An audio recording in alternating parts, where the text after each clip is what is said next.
बिस्मिल्लाहिर्रहमानिर्रहीम। माया सलाउद्दीन नवां ॾिसी रहिया सिंधी थॉट्स। क्लास 7th जी मैथमेटिक्स जारी है।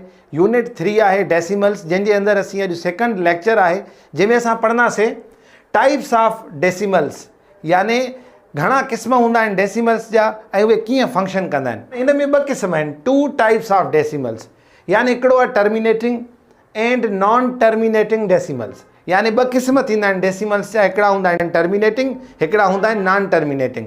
असां हिन वीडियो लेक्चर जे अंदरि टर्मिनेटिंग खे डिस्कस कंदासीं त टर्मिनेटिंग डेसिमल छा खे चइबो आहे, उनजी डेफिनेशन ऐं उहो कहिड़े तरीक़े सां फंक्शन कंदो आहे। डेफिनेशन तव्हांजे साम्हूं आहे, a decimal which contains finite number of digits after decimal point is called terminating decimal. चए थो हिकु अहिड़ो डेसिमल जेको फाइनाइट चइबो आहे महदूद खे, महदूद यानी जेको लिमिटेड हूंदो आहे, number of digits after decimal point, यानी ॾिसो डेसिमल पॉइंट खां पोइ असांखे महदूद नंबर हुजे, यानी डेसिमल पॉइंट खां पोइ जॾहिं महदूद हूंदो त असां उनखे असां छा चवंदा आहियूं, टर्मिनेटिंग फ्रैक्शन। ऐं उनजे अंदरि तव्हांखे इहा ख़बर हुजे उन में फाइनाइट नंबर ऑफ डिजिट्स हूंदा आहिनि, यानी पॉइंट खां पोइ तव्हांखे हिते ॾिसो ॿ अंग आहिनि, यानी लिमिटेड आहिनि, हिकिड़ो हिन जो दाइरो आहे त हिन जे अंदरि हेतिरा आहिनि। ॿियो नंबर एग्ज़ाम्पल आहे 0.345, तव्हां हिते बि ॾिसो त हे फाइनाइट आहिनि, यानी हिकिड़ी उन जे अंदरि लिमिट आहे, महदूद आहिनि, यानी लामहदूद न आहिनि। जॾहिं महदूद आहिनि, फाइनाइट आहिनि, त असां अहिड़े क़िस्म जे डेसिमल खे, ॾिसो आहे त डेसिमल न पर लिमिटेड आहे, यानी डेसिमल पॉइंट खां पोइ हिकिड़ी महदूद हद आहे, 2 नंबर आहिनि, 3 नंबर आहिनि, पर हिकिड़ी हद आहे, असां इनखे चवंदासीं टर्मिनेटिंग डेसिमल। अच्छा, हाणे असांखे जॾहिं कोई बि रेशनल नंबर मिलंदो, असां कीअं इहो तय कंदासीं त इहो टर्मिनेटिंग आहे या नॉन टर्मिनेटिंग आहे। इन जे सॉल्यूशन्स आहे, हिकु त असांखे इन जो जेको आहे इहा ख़बर हुजे त हीउ क़िस्म डेसिमल जो आहे।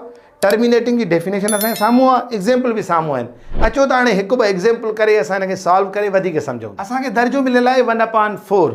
हाणे असांखे इन रेशनल नंबर खे डेसिमल में कन्वर्ट करिणो आहे, ॾिसणो आहे त इहो असांजो टर्मिनेटिंग ते कीअं जेको आहे डेफिनेशन ते फिक्स अचे थो। असांखे ख़बर आहे त जॾहिं कंहिं शइ खे असां डेसिमल जे अंदरि कंदा आहियूं त जेका असांखे अंश मिलियल हूंदो आहे उनखे असां वंड जे अंदरि रखंदा आहियूं ऐं जेको छेद आहे उन सां असां वंड कंदा आहियूं। हाणे ॾिसो त चेंज जी टेबल हिक ते नथी वञे, पोइ असां छा कंदासीं, पॉइंट ॾींदासीं।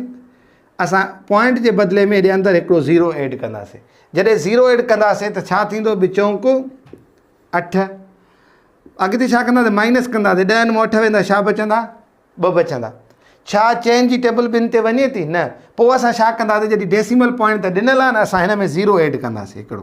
जॾहिं ज़ीरो ऐड कयासीं त चेंज जी टेबल 20 ते 5 चौंक 20, छा जवाबु आयो असांजो, 0। यानी 1/4 इज़ इक्वल टू 0.25 ऐं अॻियां कुझु बि न त असां 0 ॾींदासीं। हाणे छा असां चई सघूं था त हे टर्मिनेटिंग डेसिमल आहे। ऐं टर्मिनेटिंग डेसिमल आहे कीअं असां तय कयोसीं त पॉइंट खां पोइ हिकिड़ो लिमिटेड नंबर अथसि, हिनखे माना 2 नंबर आहिनि हिनखे पॉइंट खां पोइ, असां इनखे ॾिसी करे चयोसीं त हे असांजो टर्मिनेटिंग डेसिमल आहे। हलूं था ॿिए एग्ज़ाम्पल जे तरफ़, 3/8। हाणे 3/8 खे असां डेसिमल में कन्वर्ट कंदासीं ऐं ॾिसंदासीं त हीउ कीअं टर्मिनेटिंग डेसिमल ते फिक्स थिए थो। त 3 अंश आहे त असां 3 खे अंदरि रखंदासीं, 8 छेद आहे त असां हिनखे हिन सां वंडींदासीं। हाणे ज़ाहिरी ॻाल्हि आहे 8 जी टेबल 3 ते न वेंदी, त असां पॉइंट ॾेई करे असां छा कंदासीं, अंदरि हिकिड़ो ज़ीरो ऐड कंदासीं। हाणे 8 जी टेबल 3 ते पढ़ूं, 1 8 8, 2 8 16, 3 8 24, 4 8 32, वधी थो वञे त छा कंदासीं, 3 8 24, यानी 3 मां जॾहिं 24 कट कंदा त छा जवाबु ईंदो, 6। हाणे 8 जी टेबल 6 ते नथी वञे, पॉइंट ॾिनल आहे त असां ज़ीरो ॾेई सघूं था, 0 ॾींदासीं। हाणे 8 जी टेबल पढ़ूं त 4 8 32, त 5 8 40, 6 8 43, 7 8 56, 8 8 64, वधी थो वञे त छा कंदासीं असां, 7 8 56। जॾहिं 60 मां 56 माइनस थींदो त छा जवाबु ईंदो, 4। अञा असांजो हिसाबु हले थो, असांखे ख़बर आहे पॉइंट ॾिनल आहे, असां 0 ॾेई सघूं था। त 8 जी टेबल 40 ते घणा दफ़ा वेंदी, 5 8 40, हे जवाबु आहे 0। हाणे जेको असांखे आंसर मिलियो आहे उहो मिलियो आहे 0.375 ऐं असां हिनखे अॻियां 0 ॾींदासीं।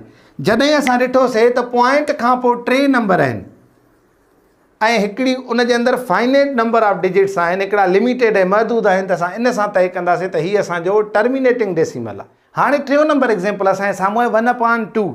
हाणे 1/2 खे डेसिमल फ्रैक्शन में कन्वर्ट करिणो आहे, 1 सां अंदरि रखंदासीं, वंड कंदासीं 2 सां, 2 जी टेबल 1 ते न वेंदी, पॉइंट जे 0 ॾींदासीं, 5 × 10, माइनस त थींदो 0 त छा जवाबु आयो असांखे 0.5 त अॻियां छा चई छॾींदासीं 0 असां हिन खे बि चवंदासीं हे टर्मिनेटिंग डेसिमल आहे सो उम्मीद आहे त हिकिड़ो शॉर्ट वीडियो हुयो जेको असां टर्मिनेटिंग डेसिमल जे अंदरि उनजी डेफिनेशन जे कंसेप्ट्स खे पढ़ूं पिया यानी टर्मिनेटिंग डेसिमल कॾहिं असांखे MCQs में अचे थो त असांखे तय हितो करिणो आहे त डेसिमल पॉइंट खां पोइ केतिरा नंबर अॻिते वञे थो हिकिड़ो महदूद नंबर आहे हलंदो नथो वञे महदूद नंबर आहे 2 आहिनि 3 आहिनि 4 नंबर आहिनि ऐं उन खां पोइ हिसाबु बंदि थो थी वञे जिते तव्हां ॾिठो त असां इन खे चवंदासीं इहो डेसिमल जेको आहे पर कहिड़ो डेसिमल आहे इहो टर्मिनेटिंग डेसिमल आहे असां इंशाल्लाह नेक्स्ट लेक्चर जे अंदरि इहो क्लास इलाही लंबो थी वेंदो नेक्स्ट लेक्चर जे अंदरि असां डिस्कस कयूं था नॉन टर्मिनेटिंग डेसिमल्स खे